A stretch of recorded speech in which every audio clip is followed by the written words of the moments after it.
everybody, welcome back to this channel. I'm Ilsa Fatima and in this video we'll be discussing about FIR in detail. Firstly, we'll be discussing what is FIR, who can lodge an FIR, in front of whom it is lodged, what are the contents of FIR, what happens if there is delay in lodging an FIR, and what is the evidentiary value of FIR. So let's start with what is FIR. The term FIR, it stands for First Information Report, which many of us might be knowing. So FIR में होता क्या है? FIR consists of the information, about the entire occurrence of the offence, where the offence occurred, how was it committed, who committed the offence, against whom it was committed, who was the accused, who was the victim, where it happened, when it happened, why it happened. The entire thing, the entire information is mentioned in FIR. So FIR must be direct, it must be definite, it must not be vague, it must not be based on rumor. It must be definite. The information which the informer is giving while lodging an FIR must be definite, clear. It must not be based on any rumor. Who can lodge an FIR? FIR कौन lodge कर सकता है? Who can be an informer? The person against whom the offence happened. Like suppose if I am a victim, I can lodge an FIR. My friend's relative can file an FIR. The person who is connected, who is in the relation with the victim, that person can lodge an FIR. The witness, the accused himself, or the SHO, if the station house officer finds that any cognizable offence has occurred in his knowledge, if he finds that any cognizable offence has occurred, then he can lodge an FIR. FIR is basically lodged under section 154(1) of CRPC. It is lodged when any cognizable offence happens.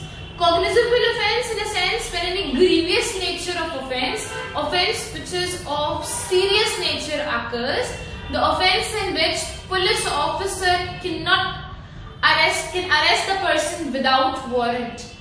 The offence in which immediate action is required. For those kind of offence, FIR is lodged. So FIR can be lodged by who can be the informer, the person against whom the offence has happened, the relatives of the person जो connected है, the witnesses, SHO I told if in his knowledge he knows that any cognizable offence has occurred, or if a magistrate without taking cognizance forwards the thing to the police officer in charge of the police station, then it can become an FIR under section 156(3). Under section 156(3), magistrate without taking cognizance can forward it to the officer in charge of the police station. Now who can register an FIR? FIR register कौन करेगा? So the officer in charge of the police station, जो officer in charge है police station का, he can register an FIR. वो ही register करता है FIR. FIR क्या consist करता है? FIR consists of the information about the occurrence. उसके basis पे accusation लगता है offender पे, charges impose होती हैं कि about the informer कौन है, आपने कब देखा ये चीज, about the entire information regarding the accused, about the offence, कि when it took place, where it took place, why it took place, कैसे हुआ, क्या हुआ, entire thing जो direct हो, definite हो, truth हो, must be truth. False, if you are lodging any false information, then it is punishable. You are narrating the entire story. Like suppose when the informer is narrating the entire story to the officer in charge of the police station, it must be reduced into writing. जब वो reduce हो गया writing में, then it must be duly signed by the informer. Informer को sign करना ही करना है. If the informer refuses to sign, then it is an offence under section 180 of IPC. और पुलिस ऑफिसर को भी FIR लॉन्च करना है, the officer in charge of the police station को FIR लॉन्च करना है, वही लॉन्च कर सकता है. FIR is also dependent on the jurisdiction. जिस टेरिटोरियल जुरिस्डिक्शन पे ऑफेंस हुआ है वहीं के पुलिस स्टेशन पे you can launch N FIR. If you are lodging an FIR somewhere else apart from the place where the offence occurred, then it won't be registered. But there is an exception for women, that is they have a right of zero FIR. If any offence takes place against women, then jurisdiction won't play its role.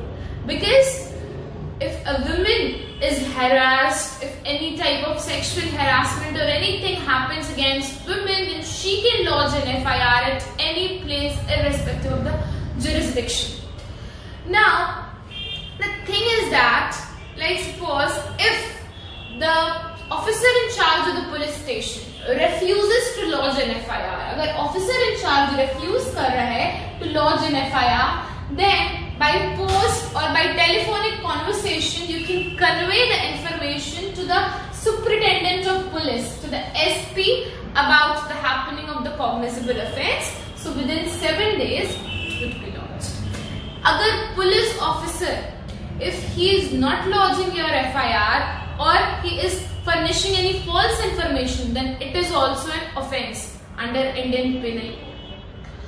अब FIR क्यों important है? Because it is necessary to lodge an FIR to furnish a criminal case into motion. Criminal case को motion में लाने के लिए FIR is very necessary. Without FIR, criminal case won't come into motion. अगर आप court में, अगर आप पुलिस के पास नहीं जाओगे तो फिर कैसे होगा? So it is very necessary. Now the thing is that कि FIR must be filed, immediately filed होना चाहिए. The more the delay is, the greater the chance of suspicion would be there.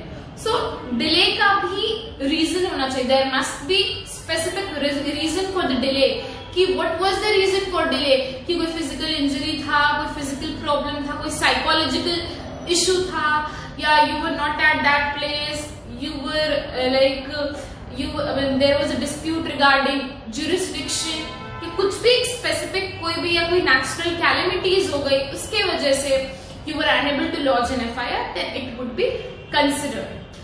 अगर it is found कि sufficient evidence है तो आपका FIR का चालान cut जाता है, चालान is done. If it is found that there is no sufficient evidence for that information, then the FIR is remained untraced. If it is found that the information given is false, then the FIR is cancelled. So first में अगर it is true है, evidence है, then challan would be forwarded. Then अगर कुछ नहीं है, कोई evidence नहीं है, then it would be untraced. If it is false, then it would be cancelled. So FIR is very important for setting a criminal case into motion. What is the evidentiary value of FIR? FIR का evidentiary value यही है कि FIR refreshing of memory में, cross examination में, evidence के support में, कोरोबोरेशन में या डाइंग डिक्लेरेशन का कोई एविडेंस उसमें ही यूज होता है. It is not an admissible evidence. Admissible नहीं है under the code of law. ये एविडेंस को सपोर्ट करने में, कोरोबोरेशन में, सपोर्ट में, मेमोरी रिफ्रेशमेंट में इट इज यूज्ड. उसका यही एविडेंशियरी वैल्यू है. When FIR is lodged, कब हम समझेंगे कि FIR आपका lodged हो गया? Whatever you are narrating, अगर the officer in charge of the police station has reduced that thing into writing, आपका signature is required. उसका signature FIR का 3 copies होता है. First original copy वो आपके पुलिस रिकॉर्ड में रहेगा. आपका एक कॉपी सुपरिटेंडेंट ऑफ पुलिस के पास जाएगा, एक डिप्टी कमिश्नर के पास, एक इन्फॉर्मर के पास.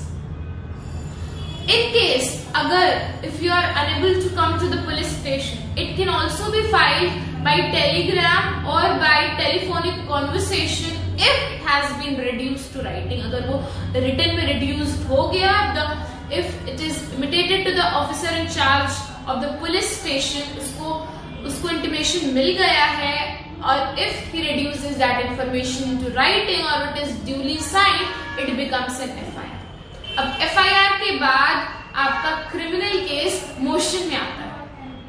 So if you have any queries, do comment in the comment section below, because in this video I have already explained FIR क्या होता है, how it is lodged, what are the contents of FIR, where it is lodged, reasons of delay, evidentiary value of FIR. So do watch the entire video. In case of any queries, do comment in the comment section below, or if you want me to make video on any specific topic, you can suggest in the comment section below. Do not forget to like, share and do subscribe to it. Thank you.